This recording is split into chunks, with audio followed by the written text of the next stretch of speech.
Hi, and welcome to Modern Teen Therapy. I'm Janet Idgett. I'm an adolescent psychologist practicing outside of Philadelphia.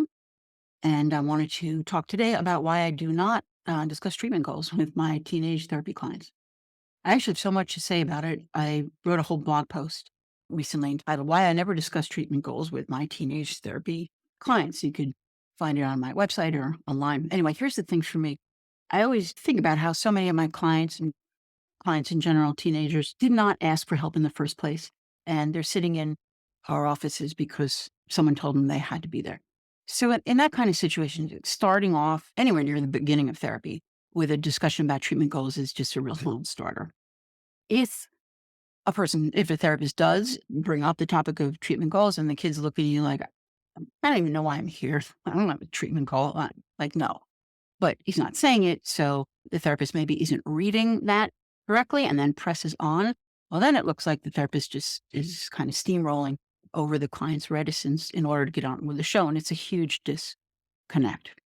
In my experience, talking about explicit treatment goals or talking about treatment goals explicitly really isn't going to get you the kind of animated dialogue that engages teenagers and illuminates the different dimensions of their personality. I think it's through those kinds of big, bouncy conversations that we find out what matters to them, what doesn't matter but should, what keeps them up at night, why they don't believe they can talk to their parents, the tragedies they've been through that no one in their family talks about, all of which informs our clinical thinking, helps us to identify interventions that, would be right for each person.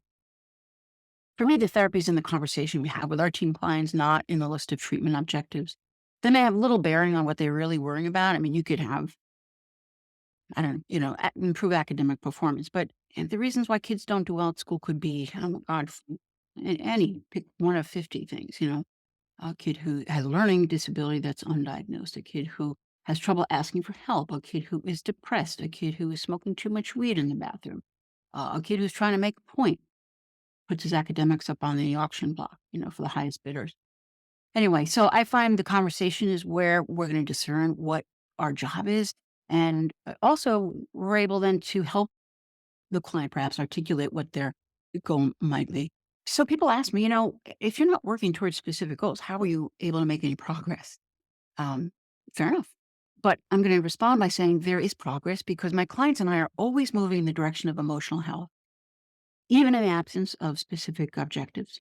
And I think that better emotional health and emotional intelligence mean better discernment, better empathizing, perspective taking, boundary setting, articulating of one's needs, better loving. There are always going to be situations that require a very targeted approach, assessing risk, de escalating a heated conflict come to mind. But I can think of very few problems that wouldn't at least be partially mitigated by enhancing the social or emotional sensibilities of our young clients.